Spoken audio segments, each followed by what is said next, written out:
the Eastern Conference starters. You got two ways of selecting this, right? Guards, front court. So give me your two guards for the Eastern Conference and why you're selecting them. I'm gonna start with you, Riv. All right, so my point guard, obviously, it has to go with Trae Young. I feel like he's been the best point guard in the East. He's been the top 5 point guard in the league just this year alone.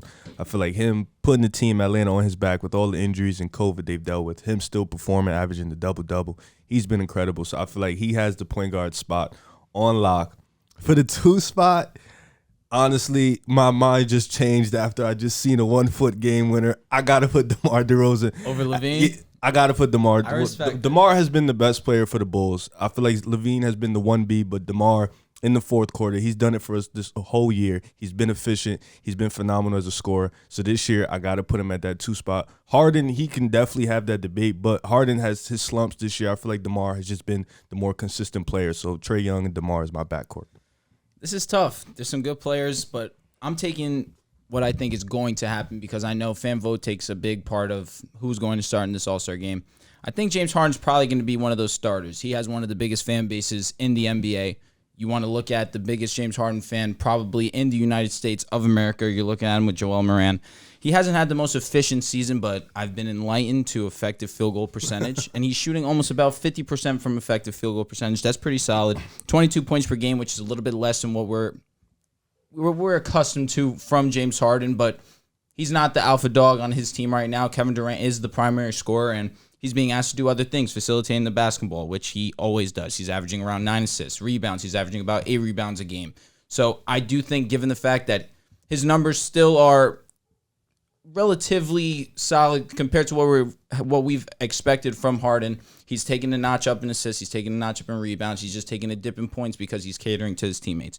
Now, the 2 guard for me personally is between DeMar and Zach Lavine. I think I might lean Zach Lavine right now because his efficiency is something that I have to marvel at. 50% from the field, over 40% from 3, averaging 26 points per game, and the Bulls are just a different revamped team. And credit to DeMar DeRozan 100% because DeMar DeRozan's points per game is similar to Lavine's. His efficiency just isn't what Lavine's is right now.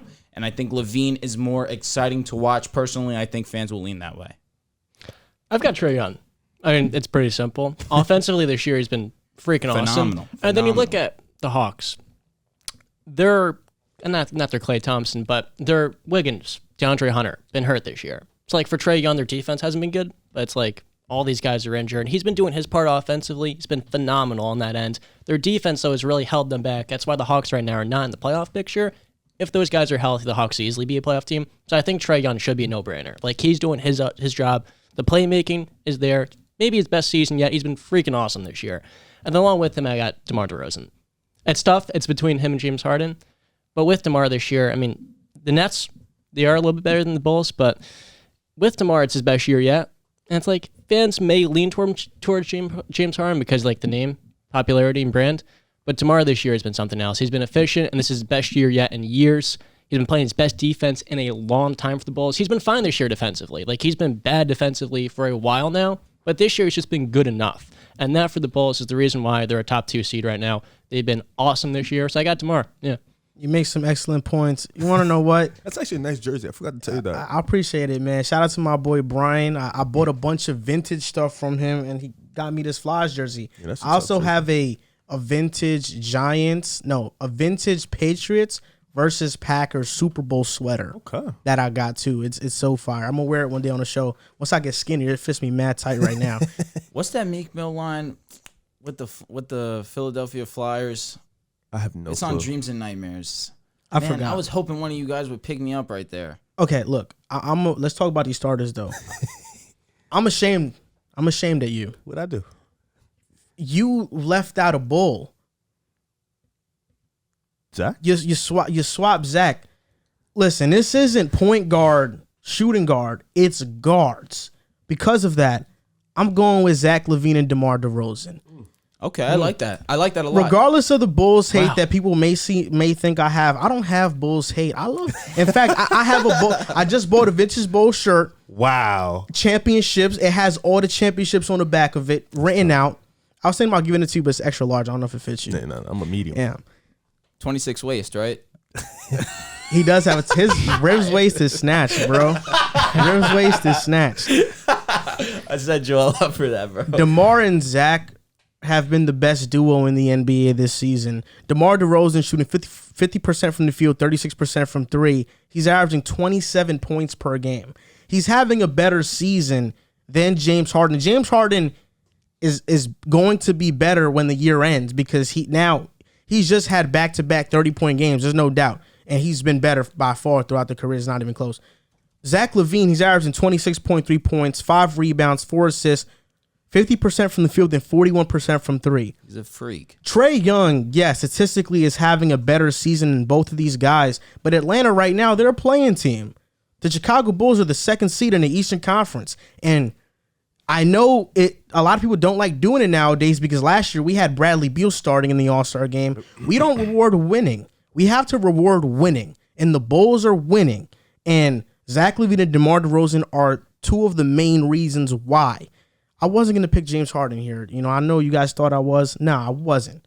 I had to give you guys a little bit of a curveball. That definitely was a curveball. I wasn't expecting to be the only one with Harden. No, this is actually a curveball. I can't take Trae Young out. I know, and trust me, I know Zach has been amazing. DeMar has been amazing. But for Trae Young, like he said, the injuries have hit this team hard. You know, COVID has hit this team Very hard. true. And Trae has still been able offensively, not just with the scoring, but the playmaking has put this team on his back. He's been better than expected. And his defense, trust me, it's horrible. He is one of the worst defenders in the league, but offensively, he's been as good as Zach and DeMar because of the fact that he can playmate and create for others, and his team's been hurt. You're right. And right now we are currently live for you guys that are listening and or watching. And right now somebody said, is this live? Let's talk about that buzzer beater, though. Yo, that was crazy. That was crazy. I don't know. No, how DeMar DeRozan gets a lot of, I wouldn't say disrespect, but people don't give him as much praise because his offensive game is pretty limited to within the three-point line. He has taken that step in his game this season, shooting 35% from three-point range.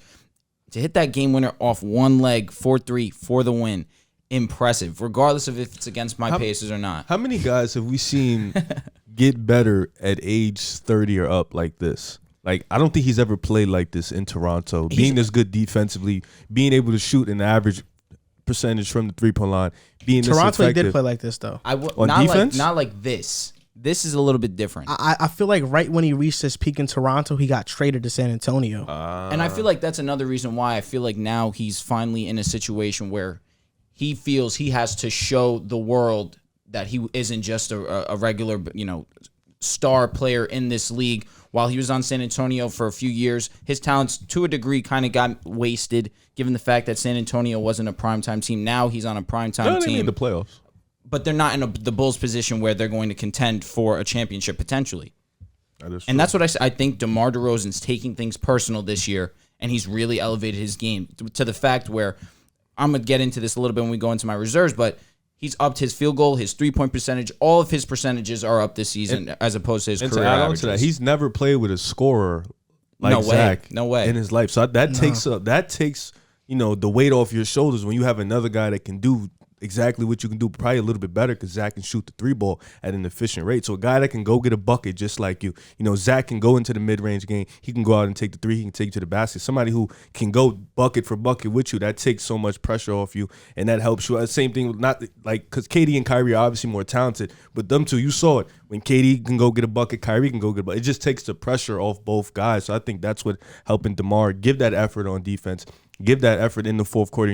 Zach is like, all right, the fourth quarter, your time to shine. DeMar, go do your thing. And he rips off 10, 12 points in the fourth quarter, 10, 12 in his third quarter. Like, he just goes in these runs where he's just unstoppable. And then Zach gets the ball. He rips off 10, 12 in a row. So I think that just being with that type of scorer really helps you elevate your game in another way. Before we get on to the front court players, Lil Marco right now in the YouTube live stream comments in the chat, he said Riv is mad fine. What do you have to say about that, Riv? Thank you. That's it. That's all you can say. You say thank you. Thank you, Lil Marco. Appreciate that. On to the front court. Said it to the perfect person too, man. On to the front court players. I don't know if you guys are going to have the same as me. Should be easy. I thought this was unanimous. Kevin Durant, Giannis, and Joel Embiid. Absolutely. I don't think we even have to debate that, but let's just talk about each of these players' seasons that they're having.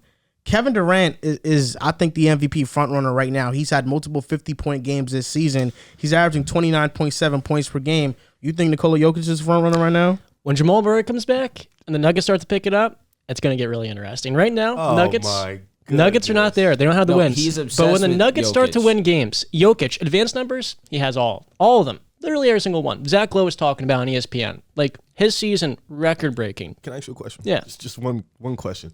You think Jamal Murray coming back is going to propel the Joker to where Kevin Durant, Steph, and Giannis are in the rankings to where he can catch them? Well, Jokic is third right now, wouldn't you say? Or third in what? Third in MVP. I would have him four. LeBron or what? Yo. Who? All right, legitimately, who do you have third? It's Steph, Giannis, and then Kevin Durant. Okay, those are the three because they're having great seasons and they're winning a lot of games. You know, especially Steph. So you and got KD. Steph over KD. No. That was just the way you Steph, said it. the Giannis. It's KD, Giannis, Steph. I understand. Okay. Jokic this season has gotten better and better defensively. Like, of course. Solid. I think individually he's been, but for the MVP, exactly. That's what I'm saying. With Jamal Murray coming back, the Nuggets right now, their team is not good. Without him on the floor, they are one of the worst teams in the NBA. With him on the floor, near 61 pace, right around that mark. That's how valuable he's been to them. The thing is the wins, obviously. When Jamal Murray comes back, ideally before the end of the regular season, that's only going to help him. Because like right now, it's just like a committee of Will Barton, Monte Morris, and it's like, now Will Barton's hurt. Now what? So it's like with Jamal Murray coming back, that's only going to make them better. And I think they can become a top 4 seed by the end of the year. They're hosting like a playoff series. Yeah. When is Murray supposed to come back, though? We don't know yet. It's really up to whenever he feels ready to come back. They're kind of leaving that door open for him to come back sooner. But yeah, they need him big time. And it's like once he comes back, he's going to be better than what they have. So I think Jokic is in the MVP conversation. I think he's top 3 based on the season he's having.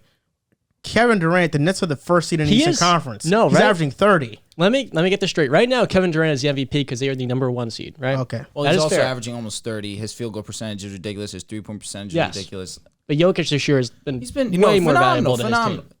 To a degree, but you're telling me if you take Kevin Durant off the team completely, that they're not going. Well, I guess they have James Harden, so they can stay afloat. Of course they'd get worse, but that's what I'm saying. They'd stay afloat. The Nuggets without Jokic, KD's like also averaging 8 rebounds and 8. He's 6 assists. Oh no, he's been unbelievable. The Joker over DeMar?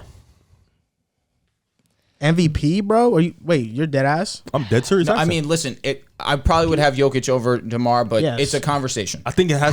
It's a conversation. They're winning. How is it not They're a winning. conversation? It's not a conversation. They're How is winning. it not a conversation? It's just not. No, stop it, man. Jokic's season is just way better. agree, but they're not. See, it's you. Demar Derozan walks into Chicago. They were a 10th seed before. Nah, your boy Lonzo walked in too. But you don't do that. You can't say that. You can't say that. But you can, and that's what I'm saying. But look, DeMar gets there. Lonzo obviously comes in. They are instantly become a number 1 seed. Like, we're not just a top 2 seed. We're tied for 1. And I'm not saying the Joker isn't having a better individual season. He definitely is. He is, without a doubt. He's having the best individual season in the league. But MVP is about winning games. And DeMar is top 2 in the league. He's tied for 1 after tonight. He'll be tied for number 1 seed in the league. So I'm just saying, I'm not saying I will put him over, but it has to be a conversation. If winning matters in the MVP race, it has to be. The Nuggets currently sit at the 5th seed. With all the injuries they've had, that's incredible. Jokic is doing this with guys on the go. They're signing Devon Reed. All these guys, like they need them. One guy's dropping after another. No Jamal Murray. Aaron Gordon could be out sometimes. Will Barton's out. He's doing this on the fly with these random players, and he's building chemistry with them like that. As soon as they come in, he knows exactly where they are offensively, reading the defense. I mean, it's remarkable how good he is offensively. And then defensively this year, he's having his best year I've ever seen. Without a doubt. Yeah. So it's like, this is the best center in basketball, the most valuable player to his team. The winning is the one thing that's going to prevent him from going back to back. When Jamal Murray comes back, I think they're going to win more games. Again, they're thinly the number 5 seed right now. I really think with Jamal Murray coming back, that's record? what they need. 17-16. That 5 through 9, 10 it's is like it's very really tight. It's really See, that's the tight thing. right 1 now. to 3 is about what they're like 20 wins, 22 Yeah, wins. They're down the road. It's even be tough for all Memphis is those pulling other away teams. right now. Mm-hmm. So it's gonna be tough. It's gonna be tough. So, like we said, we think KD, Giannis, and Embiid, we all have them starting in the front court. That's pretty easy. Giannis, the best power forward in basketball, coming fresh off a championship. Joel Embiid, second best center in basketball. When he's played, Philly has been good, but He just had a great game last night. yeah, he just did. beating Brooklyn. Yep. You know, and waving off KD. That's one of his bigger wins of recent memory. It's not hard to beat Brooklyn, you know. You don't think so? 2-0. Okay.